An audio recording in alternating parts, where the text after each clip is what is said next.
Hi and welcome to Homo Ludens, the channel on history and board games. And we are here tonight for a quick chat between Harold and I to talk about the upcoming SDHistCon convention, but also to talk about the conventions beyond and maybe talk about conventions in general. So we might start with a small topic and then expand, and in the end talk for 9 hours. We'll see.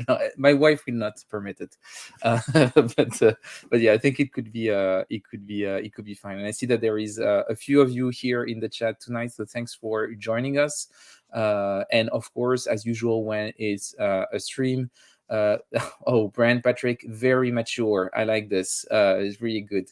Of course, you can ask a question to Harold, and I will bring them in. If I don't bring the question straight away, it might be one of two reasons. The most probable reason is that I think it's might come in better at another point in time in the flow. The other reason is that maybe your question is stupid and I'm done bringing it up. No, that's highly improbable. Your questions are probably better than mine. I haven't prepared a lot. I was saying this to Harold. I was like, it has been a busy beginning of a week, and I haven't too much time. But the thing is that I know SDHistCon pretty well, actually. And maybe that's something to keep in mind. I've taken part in quite a lot of the online convention that you've organized along the years. Actually, I owe you a lot because those online conventions, especially during COVID time, was the way for me to promote my first design, to get in contact with the wider community, especially in the US, and that helped so much in meeting a lot of people, either just people that I stayed in contact with or people that playtested my games. Also getting some feedbacks. It was like just awesome, an awesome way to network. That was really, really cool. So I owe you a lot for that. And yeah, and I'm also part of the community that looks into the games that because you started having a prize a couple of years ago. I was the first winner, but I was not part of the voting committee then. I just want to specify this. It's like just to be sure. But yeah, so I've been aware of the project for quite a while. I think you do an amazing work. I try to help as much as I can, but you know me, I'm highly unreliable. But I do my best. But it's a pleasure to have you once again. And I think the last time was it for South China Sea that you were over on the show? Yeah, I think you did a playthrough. And Yeah, we did a teach and play with the youngest of the Joes, because we have a series of Joes of different calibers, and that I use for different activities. We actually have one of the middle Joes here in the chat. That is the video Joe. So yeah, I have a range of Joes that I can use for different things, and the youngest of Joes is the one I use for the young people streaming kind of thing. So that's that, and we had a lot of fun with it. So that was great. But it's been a while. I feel like you should probably come over more often. yeah, well, no doubt, Fred. But I'm waiting for the invite. So that's the issue. It's not that's me, your it's you. mistake. You know, so Jason Carr, the head of the development at GMT, what he tells designers is that they should nag me over and over again up until I give them an invite, because I'm just chaotic with my schedule and everything, and I have like literally Sam London sends me a message every couple of weeks, say, "What's up? When are we doing that thing?" And sometimes I reply, sometimes I don't. I think the worst case thing that you could do is send me an email. That's a catastrophic approach. Yeah, the best thing would be a face-to-face visit. Yes, right? exactly, and Yeah. and get physical. You know, Yeah. like threaten me physically. I think that's the best way. But hopefully we'll get there. It's like I hope that at some point I will be at one of those face-to-face convention. But the Well, Fred, convention, yeah, I'm sorry to interrupt, but that was quite the introduction in many ways. yeah, Thank you for the kind words and about the convention. You're now a part of the SD HistCon. You're on the advisory board, yeah. and so the challenge we have is that you're a very busy man and you're doing a lot of things, and at the same time you're supporting us. But really, the ideas and the thoughts and what should we do and how should we do it, this is all the role the advisory board plays for us, and you're an important part of that. So I love the thought leadership. Keep it up, and again, we know you're busy, and we'll keep emailing. I'll do my best, and I think once again I think it's a really cool initiative. And as I said, I didn't have the opportunity to go to an actual physical SDHistCon yet, but the one that is coming this weekend, so on February 3rd, is going to be online, and that's something that I'm particularly excited about. And we were talking about it just before the stream. Is I'm really happy that even after COVID, you kept that habit of creating this moment online, because it does feel like a convention, or as close as it can be to an actual physical convention. But the fact that you're doing it online with the organization of a convention, like, for me, creates a space that is quite unique, and actually, to be fair, a space that I think we need for more discussion, from one side of the ocean to the other. I think it creates a stronger connection between the communities that are in Europe and in the US and even beyond. There are some people that are coming also from East Asia, and I think this is pretty awesome. So I was wondering, is this the plan going forward, to keep having one online convention a year? Or are you planning on having more? And what's the ambition behind those online convention? Yeah, the plan here is to continue and add one convention. So 2 online conventions a year. It's been great for so many people, right? And the other trailblazer, or maybe the first trailblazer, was Brant and his crew, the Armchair Dragoons. I see him there online, but he's been a leader in these online conventions as well, and we're learning from each other. I'm learning from him, certainly.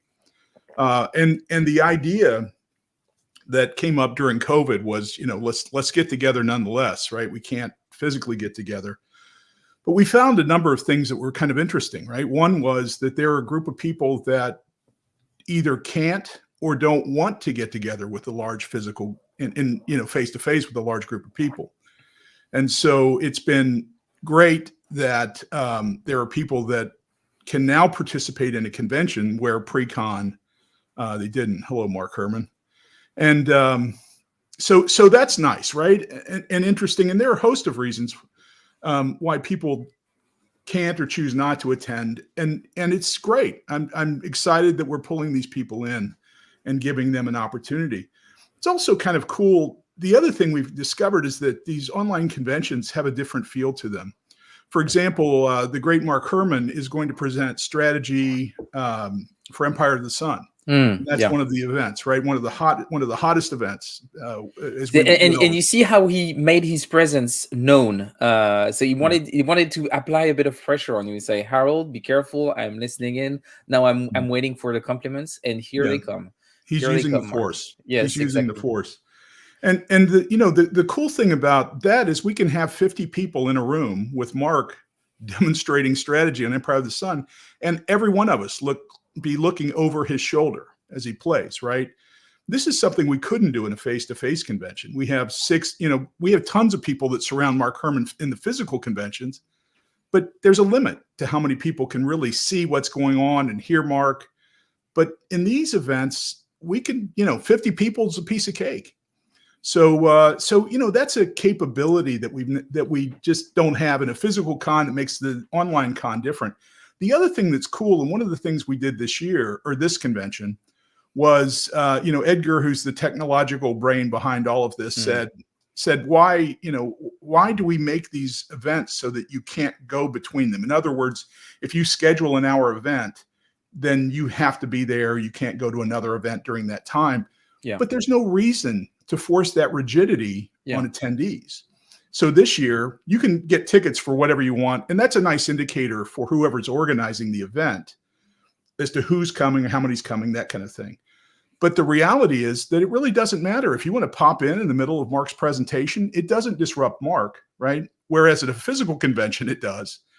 On an online convention, it doesn't disrupt Mark. He's rolling. And then we want to shoot over and see what's going on at Volko's teaching Andy and Abyss on Rally the Troops, and boom, pop in there, right? And you can skate. We usually have 70, 80 events during the course of a day that spans from 10 a.m. GMT to 8 p.m. Pacific time US. And so during that time, we have 60, 70, 80 events. Why can't you just pop between them? and it's one of the it's just something that's not possible during the physical event. That's very different for the online convention. Yeah, it's So true. And I remember that in some of the conventions that I've been to, it sometimes happened that I would attend an event that I hadn't registered. So don't tell Edgar, but like the thing is that sometimes you would just be curious about something. It's like, oh, actually, I didn't notice, and I recognize this guy on Discord, or I know this designer, and I wasn't aware that he was doing that presentation, because it's hard to keep track of all of the events. So I think it makes a lot of sense that you keep that freedom to actually interact with the event in that way. So I think that's I think that's pretty great. And you started mentioning, so you talked about Mark doing something around Empire of the Sun and like a strategy session, which I think is awesome. I think it's really cool to have those sessions for games that are established like this, where you're engaging more deeply with the game. It's not a teaching session, but actually you're actually learning to play well and understand what type of decision you need to make. I think it's a cool type of of uh, of events. But what would you say are the highlights or unexpected types of conference, or things that are particularly efficient online that are gonna come on February the 3rd? yeah, so the panels, right? The panels that you just couldn't assemble in a physical convention are panels that we're putting together. So Dan Thoreau is putting together a panel, and the panel is a reflection on interesting games of 2023. So Amabel's going to be there, Meeple Lady, Natalia is also going to be there, and it will be a very interesting perspective from those big brains that have different perspectives on games as to what was interesting for 2023. So that's cool, and I'm excited about that. Jason Matthews, who's also on our advisory board, Jason is interested in, and of course he just did Twilight Struggle Red Sea for GMT, but he's going to present a panel to discuss games about that are about conflicts in Africa. And so, a lot of interesting people going to be there, of course, including Brian Train. And just people that I see Brian Train at one convention every year, but it's great to get his big brain in there, and then Jason and others, right? So those panels are really quite special, and there's a number of other panels that I'll kind of mention as we go through the day. And then there are some surprises, right? So Patrick Pence, who does Patrick's Tactics, is doing an introduction in Combat Commander, right? And I saw that. Yeah, I think this is awesome. He's an exceptional teacher, right? And I love his work. And so what's happening is that he said, all right, I manage this Combat Commander ladder. I'm going to try to put together an event to introduce people. And it's one of the top selling events, right? I mean, little did we know the demand for that particular topic. And it's, it should be obvious, right? I mean, it's the game of games, and it's a wonderful game and important, and plenty of people would like to learn. And so that's a surprise, and not a surprise that people are interested, but a surprise that it's one of the leading events ahead of some of the things that even the great Mark Herman's doing, or the Volco, right? So yeah. But I think the Marks and the Volcos are overrated overall. So I think that's also something to keep in mind. No, the Charles Roberts Awards, all that stuff. Come on. Boring. It's just because they're pretty. Yeah, exactly. Just their pretty faces. But I think the point that you make about Patrick is really interesting, and also I think that's also why I like those conventions where it's actually pretty open, the type of event that you can propose, because I think Patrick is a really good example of this. Patrick is doing an amazing work. He's doing some really cool stuff in that space, especially around Combat Commander, but also around Commands and Colors and stuff like this. And he really does a lot to get people playing the games, which I think is quite critical. And he does that in an awesome way. And the thing that I like about convention like this is that it gives exposure to people like Patrick that might not get that much exposure. Like he has a he has a YouTube channel, but it's not making crazy numbers and everything. But it's not representative of the quality of his work and what he's driving. And in a convention like this, it can give that that level of exposure and expand that community, which I think is really cool. And I'm happy that it's doing that. So I think that's really great. Are there other events like this that you feel are a bit surprising, a bit odd, but there I could go on. What did you say? We have 9 hours, and then we're going to call it. Yeah, 9 hours max. Yeah. Look at Mark Herman says he's not pretty, but look at the picture on that. Yeah, I mean, he's a Chad. On the profile picture. That's a good looking man. Mm-hmm. There are all sorts of interesting panels. One of the more interesting that deserves some attention is the George, or not George.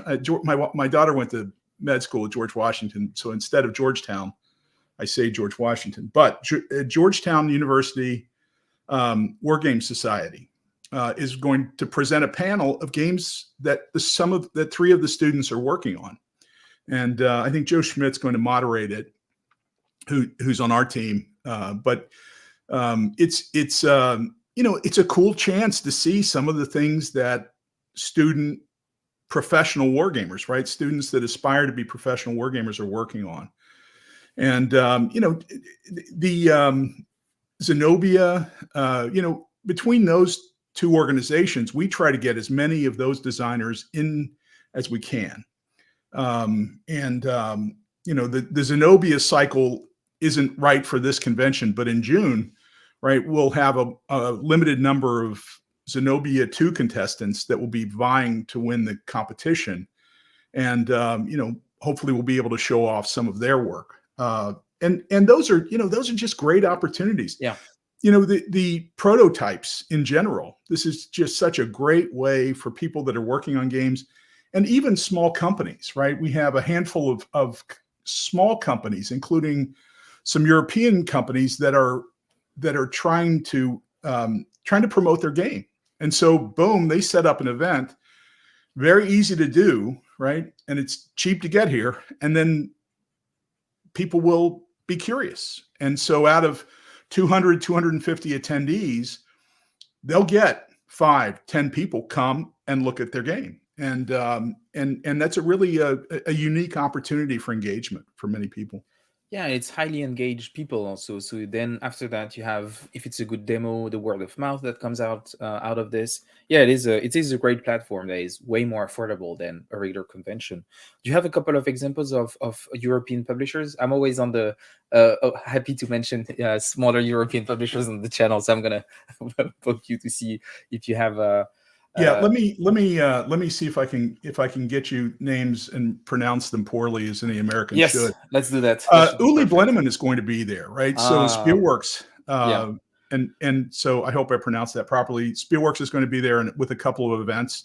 Yeah, and Spielworks is awesome. Like, he's doing God's work. Like, he's really going. And the thing that I love about what they do is and what Uli does is that he's really interested in historical games generally. He has a wargaming affinity, but he is also strongly ingrained in the Eurogame part of the hobby, and he comes up with completely unusual and unexpected games. And I think it's great stuff, really great stuff. Yeah. So Uli's going to talk about what's going on at Spielworks. So it's a great opportunity for a Spielworks update, but also is going to talk about what's the game? Help me out. Weimar? No, it's not the Weimar Republic game? I'll get you an answer here. Or Karolingi. It's no, because Karolingi is the upcoming one. Weimar is the one that was released in collaborationship with Capstone Games, the big Weimar Republic game. But that's true. So more on that as I fumble around. Let's see. Oh, and someone is mentioning that Walter from Walter Wejdowski, the French designer, but now publisher because he launched Fellowship of Simulation. Yes. The company behind Verdun 1916. He's coming up with his big lifetime project of his East Front game, which I think is going to be epic. He should be on the show soon because he's now ready to actually start demoing it. So I think that after SDHistCon, he'll be here and we'll have a heavily accented video where we're going to talk about this. But yeah, I think Walter is definitely someone that benefits from that kind of exposure. The work that he's done is amazing, and I think it should reach a wider audience. So, Yeah, so I think that makes sense. his work, and you know, I'm a welcome participant in shipping to the United States because of that. The why is Weimar? Why the game Weimar is important is the other seminar that. Yeah. Really, so yeah, and I think it's so yeah, it's yeah, his game about the Weimar Republic that was released by Capstone. And it's really interesting that he's having this panel, as I think GMT is going to release probably later this year, and also a Weimar game of their own. I think it's an interesting, it's definitely a critical moment in time, and I think it's odd that wargaming in general hasn't been covering it before. And we have Joe asking, oh yeah, so Joe is mentioning other smaller European publishers, Nuts, VUCA, and Snafu. I would expect that VUCA is there, right? Nuts, we I'm not have sure. so we're inviting and working to get VUCA established. And these things, you know, it's funny, right? The question, certainly from the European game companies, are, you know, should we do this in the American window or the European window, right? So the idea of doing things, and then, you know, who is SD HistCon? We've never heard of that before, and so it takes us some time. And of course, most of the time they think we're asking for free games, right? Which is what most conventions do, and that's not how, you know, that's not what we do. So you know, we're working on that. We have so of course Phalanx, right, is well represented. Yeah. And James is going to do a Unhappy King Charles demo from the great Charles Vassy. Let's see what else. At Astra Games is doing Squadron Strike Newton's Cradle. There's a new Cold War demo. Assault Tactical Sicily 43. Oh yeah, I saw this. From Assault Games.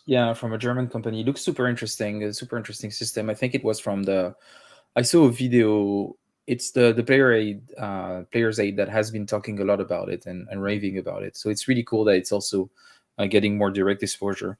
And by the way, talking about them, are you also having content creators? You were mentioning Dan Turo that is also having a panel, but I guess you also have, and this is also the thing that I like, is that you also have content creators coming on and making like special shows or activities or animating panels. Do you have some of those also this time around? Yeah, you know, a lot of content creators will be around, whether it's to put on a panel. Liz Davidson has been working on something but got, you know, derailed with real life in a positive derailment. You know, Zilla Blitz is going to be there participating and recording some of the content for future release. We don't record much of what we do, but you know, we record a little bit and then we'll post it on our channels. Let's see what else. So Peter is going to do Shishka, so we'll see that as a demo. John Butterfield is going to do one of his Hell's Highway games. Yeah, it's based on the system he uses for Compass, and just tons of great stuff. I love the range, like from very classical hex and counter wargaming up to things that are really wargame Euro hybrids with panels in the middle that looks at the hobby more holistically. And I guess the question that comes naturally from seeing this range of topics, like the fact that you managed to nurture a convention that is so interesting, like intellectually, when it comes to what it's portraying. What would you say is the high-level objective of SD HistCon? What are you trying to achieve? It's not just a convention. Clearly, you're doing this convention with an intent. Yeah. So we're now officially a not-for-profit organization, which is definitionally in the United States a thing, and we exist now to serve a purpose, and the purpose is to improve the accessibility of the games that we all love, and so that means that we pull people in to improve the diversity of the voices, to get the word out. We know that there are a lot of people that are curious about historical games. So we want to provide an interesting, comfortable place to give them access to information. All the while serving the people that, look a lot like you and me, and have been playing Hex Encounter games for a long time, 30, 40 years for me. So, that's what we're committed to. And the conventions are a part of that. The conventions give us access to people. They also pull people together to have an exchange of ideas and thoughts and mix. And, the November convention in San Diego was a physical convention, 150 plus people that really just played and talked and shared and really, helped us think about how to advance accessibility, how to make sure that, that everybody that's interested in playing historical games gets a shot in a comfortable place. And so, that's really the mission. And it's interesting because we were talking about this offline before we started, and I think that's one of the things that I wanted to discuss about is some of us, not all of us, in the hobby are concerned by this, the fact that we can be a bit more welcoming and have a bit more of a diverse audience. Like there is definitely some room for improvement, and that's an understatement. But like, for example, I've been talking a lot about it and stuff like this, but I'm not I don't see many effects like of when I talk about it. Like I do get sometimes some pushback from people, but then in the effects, I look at my YouTube stats, I look at the people I see at convention and everything, and it's, I'm not moving the needle. But when I look at the pictures of SDHistCon convention, I can see a range of age that is wider. I can see like crazy thing like women on pictures of like playing war games, which is something that is quite unusual still today in most convention, or in all convention that I've been in. So you do manage to have some pretty visible success. What do you think is the reason for that? Well, I think there's two parts, Fred, and the first is the promise, right? That we're going to provide this environment. It's going to be fair and reasonable and equal and comfortable and facilitate everyone's intellectual curiosity and a place where we can exchange ideas, etc. And so that's a piece, but then the follow through is even more important, because what we find is that as we follow through and provide that space and provide the forum for people to talk about this stuff and talk about historical games in a broad sense, that they then become missionaries to our purpose, right? And so it's the follow through that we feel super strongly about. We don't just talk the talk; we walk the walk, and I think that's critical. And Fred, you are an important part of that in what you do, right? I mean, what is it? You have 7 million subscriptions. Is that right? 1 billion. We're at 1 billion. 1 billion.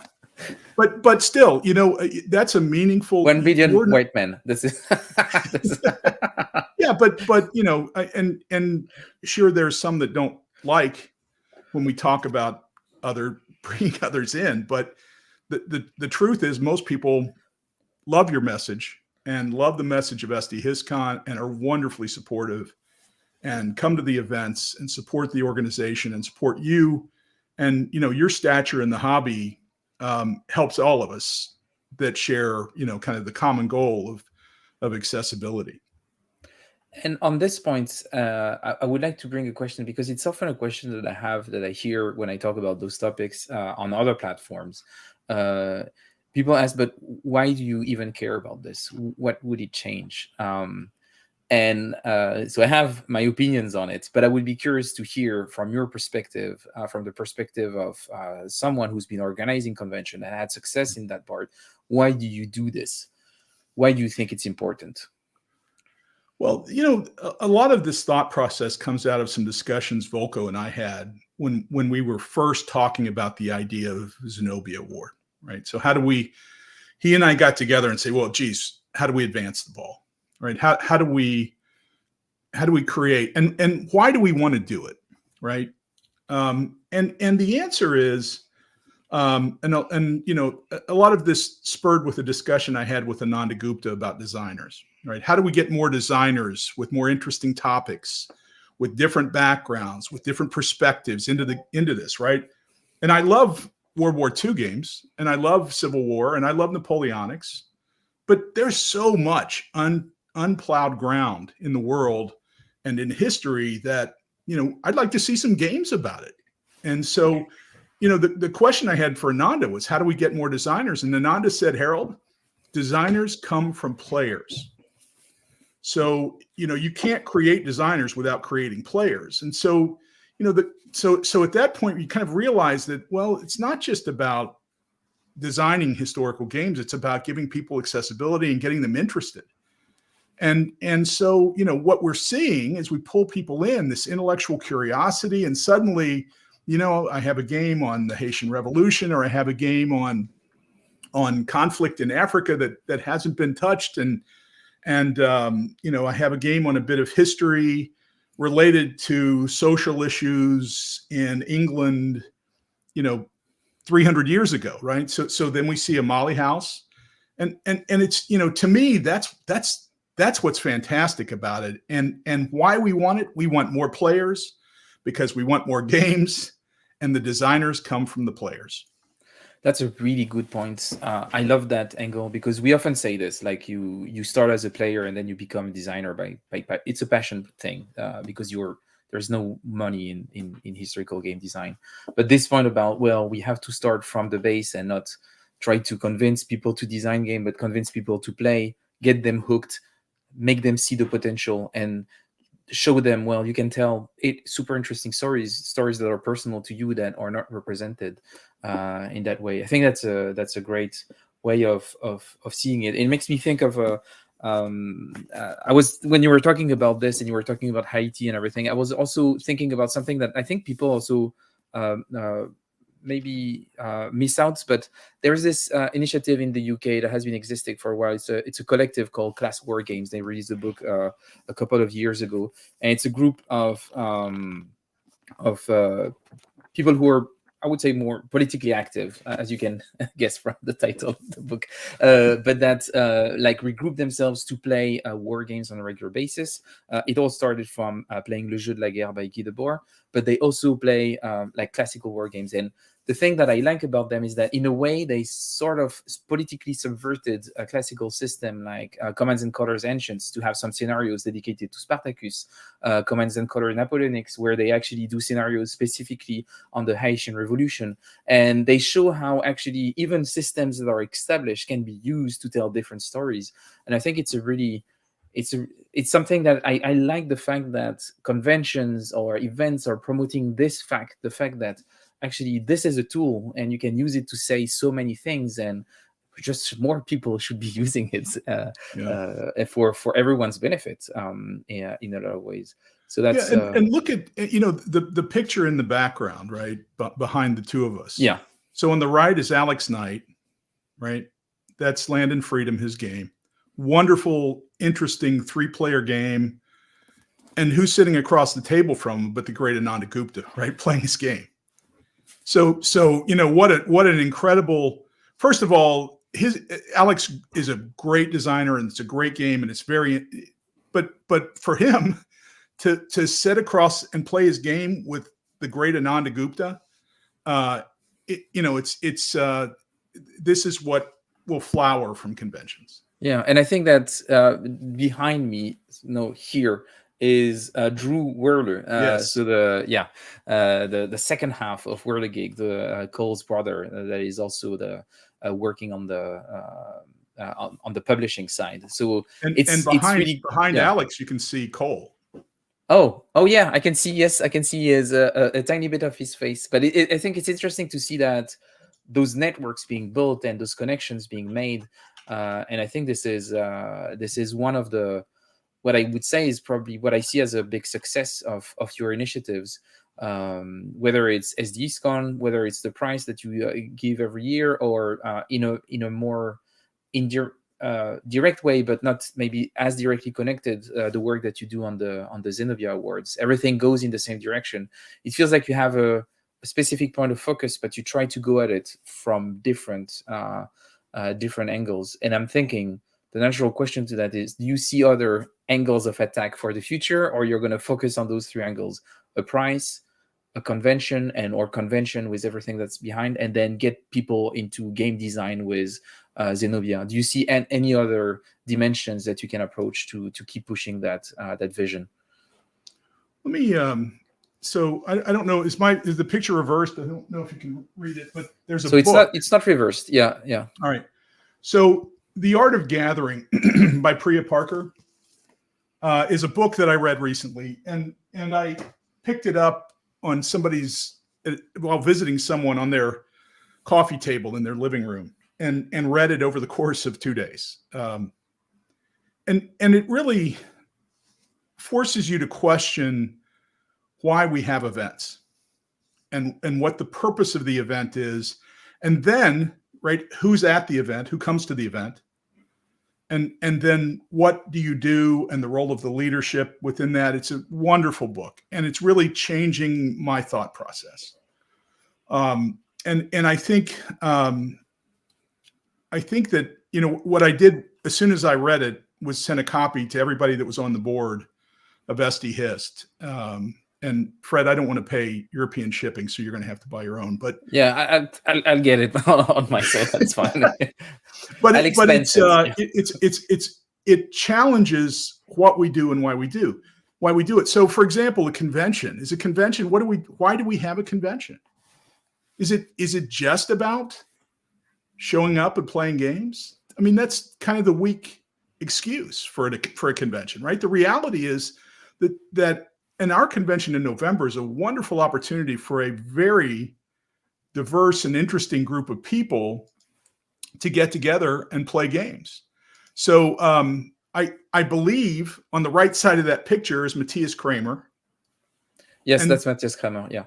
And then I'm not sure on the bottom right, probably his wife. So at that table, the horsepower and the exchange of ideas, right?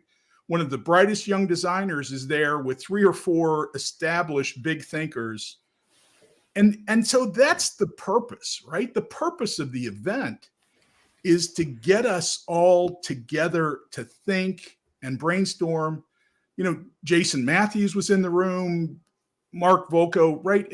And to get that group thinking about the what's in the house. And that's the thing that we get in the physical convention that we don't get in the online convention, right? Is that ability to mix and talk and grab dinner and meet for a bagel in the morning and all of those things. So I forgot what your question was. I just got excited that I'd identified. No, but it actually. So my question was, do you think about different angles to approach this? But I think you went in a direction that made a lot of sense.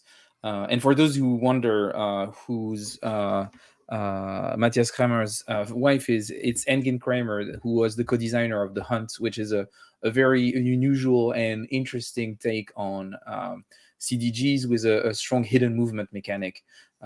So yeah, definitely. But a historical game, right? Historical game. Play with my wife, and suddenly she's saying, "Well, so there were German ships in the South Atlantic," and I mean, right? I mean, and again, not her thing, right? History's not. That's not. She doesn't spend as much time on it as we do. But the questions, right? And it's a game we can play in 10 minutes. Yeah. It's and she's very fun to play with. A very aggressive player. I will have a video coming soon with Engin, where she crushes me at The Hunt, actually, which is quite fun. Good, well deserved. But and people enjoy when I lose anyway. So that's it's me giving to the people. Like it's like, but yeah, no, she's great. But yeah, so that's super interesting. So you were saying the future is 2 online conventions a year. What's happening on the physical convention side? Because you had one event that I thought was awesome last year, and I was really sad that I couldn't attend, which is at the Naval War College, I think.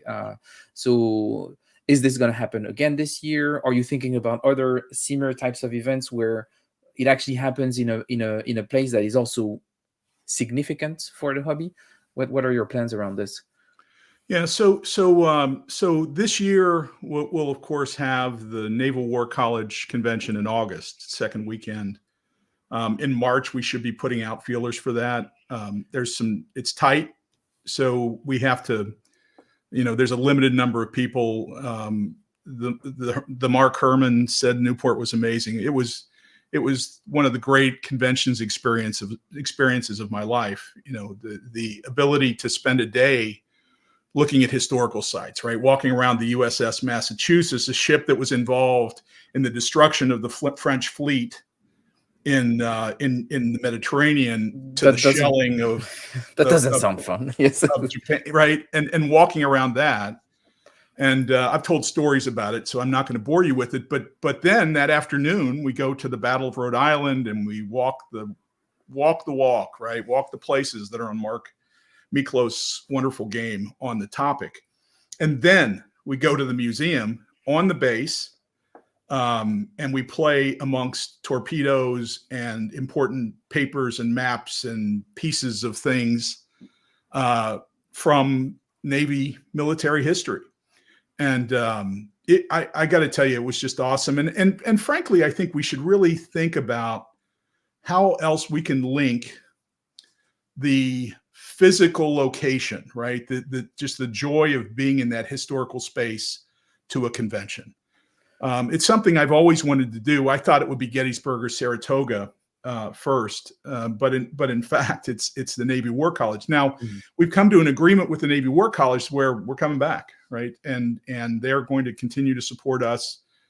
So we've already booked second weekend of August, and that will continue.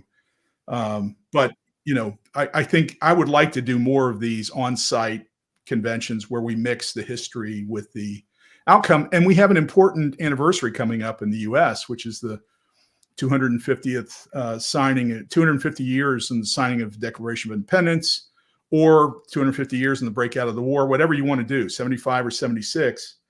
If the United States are still the United States by then, it looks like you're having another secession coming up. It's been a precarious 250 years, Fred. Yes. But I'm sorry, I didn't mean to troll. No, that's all right. I'm betting on getting another year or two in. I was going to start with a comment on American exceptionalism, but I'll save you from that. Yeah, please do. But we have that event coming up. And so, we're trying to figure out, well, we should do something around it, even if it's just a little thing, something that kind of plugs into this wonderful 250-year anniversary of the longest living democracy in history. Sorry, Fred. That convention's there, November convention in San Diego, right? We have a space for that. We've locked in the weekend of Veterans Day. And I think we're going to go to Friday, Saturday, Sunday, and Monday, which is a holiday here.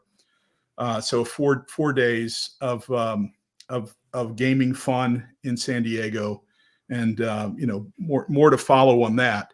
Now we have the 2 online conventions, so those are the four convention events.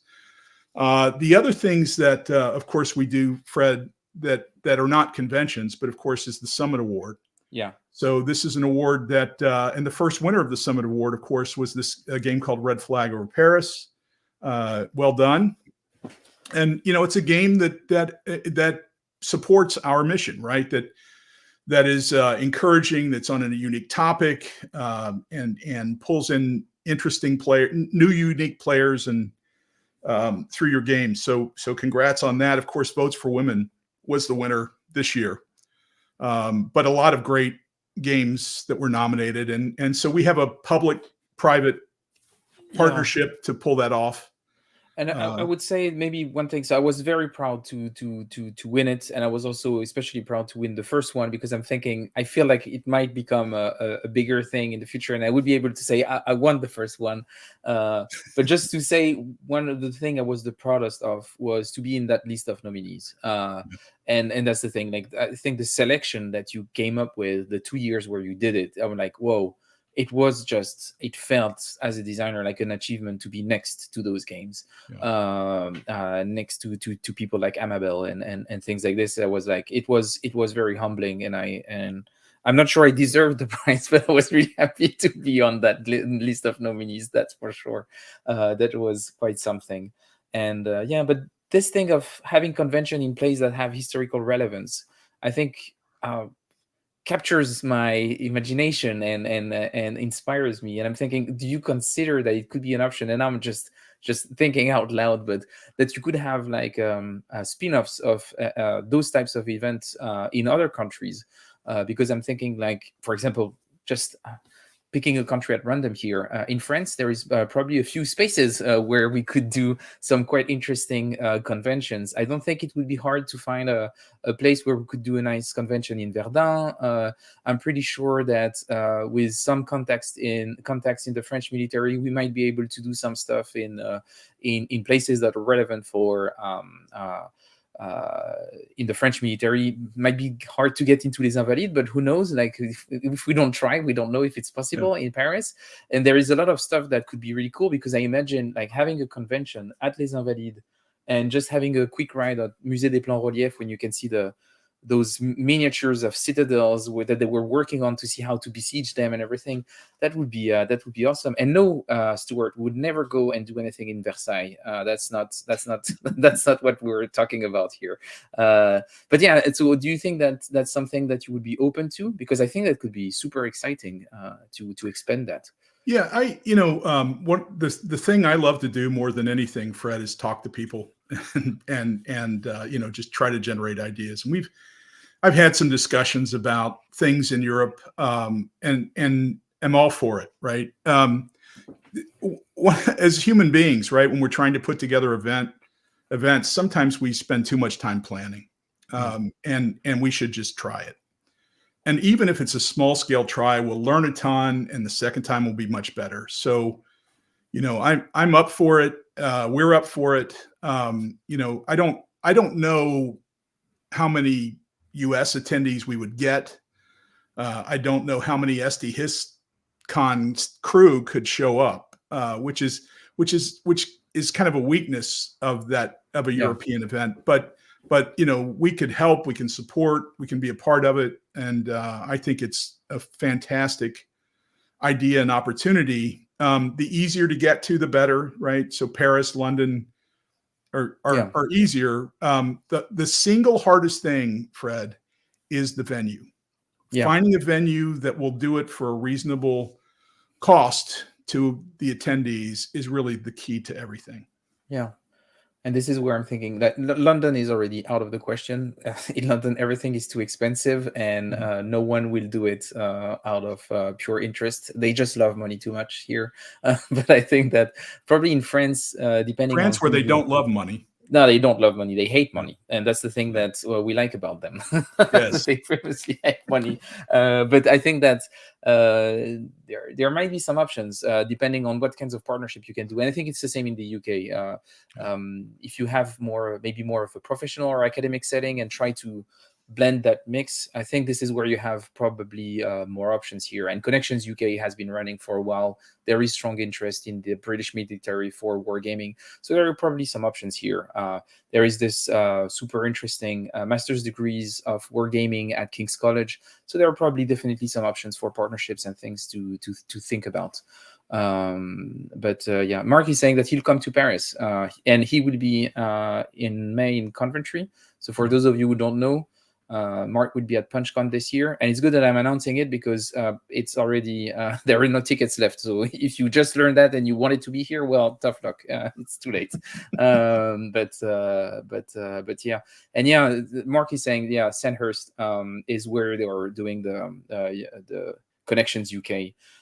So there is definitely some places that we could explore, but I think that would be definitely something interesting to I think the Navy War College Museum is a place where we found kindred spirits that they understand that better than anybody, right? The wargaming in the history of the Navy War College, and they feel like it's part of their mission to bring together gamers to game in that museum and around the museum. So, finding someone that believes, right, either an academic institution or a military group that, kind of believes, really propels and makes it all possible.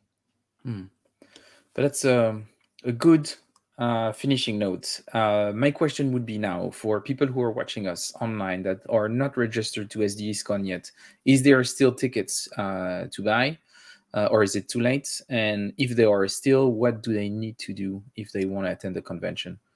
So tickets, yes. And I'm going to put a link in. Fred, you already have a link, but I'm going to put a link in the chat. I'll add it in the description. It's possible that I think YouTube changed their policy in the live chat around links to prevent bots and spamming. So you might not have your link come through, but I will add it in the description. So if I add the link in the description, people can click that, and they will be able to get some tickets for the session happening on February 3rd. Yeah, and our website is SDHist.com, SDHist.com. So use that as a place to get to everything we do if you ever want to see what we're up to and what's coming. Yeah, but that's great. It was awesome having you again here today. A more personal question: if I want to have you again, I guess I need you to design other games. So do you have any games planning on being added to P500, or stuff that you're going to release somewhere else? Do you have what's the plans for Harold? Yeah, I'm working on a handful of things that I can't or won't talk about. The Flashpoint series, the next stop is the Cold War. Yeah. And so, my goal, of course, is to find the greatest game ever made and then try to make another version of that and open myself up to that criticism, which is just stupid, but that's what I'm going to do. Yeah. The other way, I am a capitalist, and this is America. So that's okay. No one's perfect. So cash money will get me onto the show anytime you need it. Fair enough. And I hate money, so I can give you mine. So that's a good trade-off. But yeah, that's great to hear. As soon as you're ready, come on the show. I've never played Liberty or Death, so maybe we could have an opportunity here for something less commercial to actually have a teach and play, because I'm not even sure that the game is still in stock. It is, and had I known you hadn't played it, Fred, I would not have shown up today. So okay, I'm shocked. You should be shocked. You should be shocked. But yeah, I have a copy. So that's the thing. You're a capitalist, so you should be happy. What matters is that I bought the game, not that I played it. Thank you. Thank you. So I have a copy of it. But I think it would be awesome, to do a teach and play in the future. It's one of those ones that I really want to try. It's this one and Pendragon are the last two that I still haven't played. And this is why Morgan still hasn't been on the show, because she's too busy. Nope, she feels insulted by the fact that I still haven't played her games, and I keep saying it looks too complicated. I don't want to play it. Leave me alone, Morgan. Fred, let me close quickly, or you can close, but I just want to say one last thing. I love what you do. I love your show. I love your personality. I'm very pleased to be here with you and having great fun. Appreciate it. Appreciate your support of the SDHistCon. And so thank you for having us on to talk about this. It was my pleasure. I've been super happy to have the chance to actually collaborate as much as I could, and I hope to be able to do more in the future, as I will have more time soon. And yeah, it was awesome to have you on. And once again, I think that what you're doing is basically what I tried to do and fail, but you succeed. So I'm impressed, and I'm happy to be part of the ride. I'll see you at the coffee, Fred. I think I'll be on the coffee with you when we kick off the SDHistCon in Europe. It's going to be quite early for you, 11 a.m. GMT. I don't sleep, Fred. Okay, but that's good. Yeah, because that's going to be a pretty brutal. Only Russ wakes up that early. So what I do with Russ is that I plan streams with him when it's 4 or 5 a.m. It's like, oh, Russ, I don't have time for another moment, and he has to join the stream, and like he has the eyes like this. He's drinking a bucket of coffee. But yeah, I like to torture people in the US, I guess. So that's fair. But yeah, happy to have you on. I think we should definitely organize a game of Liberty or Death, and I'm gonna start a series it would be interested to have you on at some point if you have a bit of time. But I'm inviting designers for them to teach a game that they haven't designed but that they love. And we're going to start next week with Volko coming over to do a teach and play of, you're not going to be surprised by this, but Combat Commander Specific, which is a game that he loves a lot. So we're going to do this. I've been actually talking with Morgan to see what game she could also do. Brian Train is going to come over also. So I'm going to try to do this every month, something like this. I'm not good with schedule, but that's the idea. It could be fun if for one of those episodes you could come over and we play just a game that you love, that you want to maybe that is a bit forgotten, or do you think has interesting elements that have been like probably a bit flew a bit under the radar, and just give a bit of exposure. Something obscure like Combat Commander. Yeah, exactly. Combat Commander Pacific, completely hidden gem. But I tried to open it. The thing is that Volko is he's really obsessed with this game. We had other option. We could have played Wellington, which would have been awesome, that he loves also, but he just likes Combat Commander too much, because I would say that, yeah. Fred, you don't understand how much he likes Combat Commander Pacific, right? Yes. So he and I have played Combat Commander a number of times, only Pacific. And I went to his house once to play it with him when I was in DC, and he has a little altar of Combat Commander Pacific themed items. So ask him to see that altar of Combat Commander stuff. Now I'm spooked. I'm worried. We'll talk about it next week. So if you want to see that, see you next week. Thanks, Harold, for being here. And I hope that you'll have a wonderful time at the convention. Sad I can only do the coffee this time, but I will be having a lot of fun in my own personal mini convention with a few friends, Alex, Pierre, and Stuart, which is too bad, because I think that Stuart and Pierre could have been awesome participants also to the convention, but we'll organize that soon. But yeah, to all of you who are going to be participating in that session, have fun, send some pics so I will get a bit of FOMO, and I will reply back by sending some pictures of live games that we'll be playing. Have a good evening, everyone, and see you soon. Bye-bye.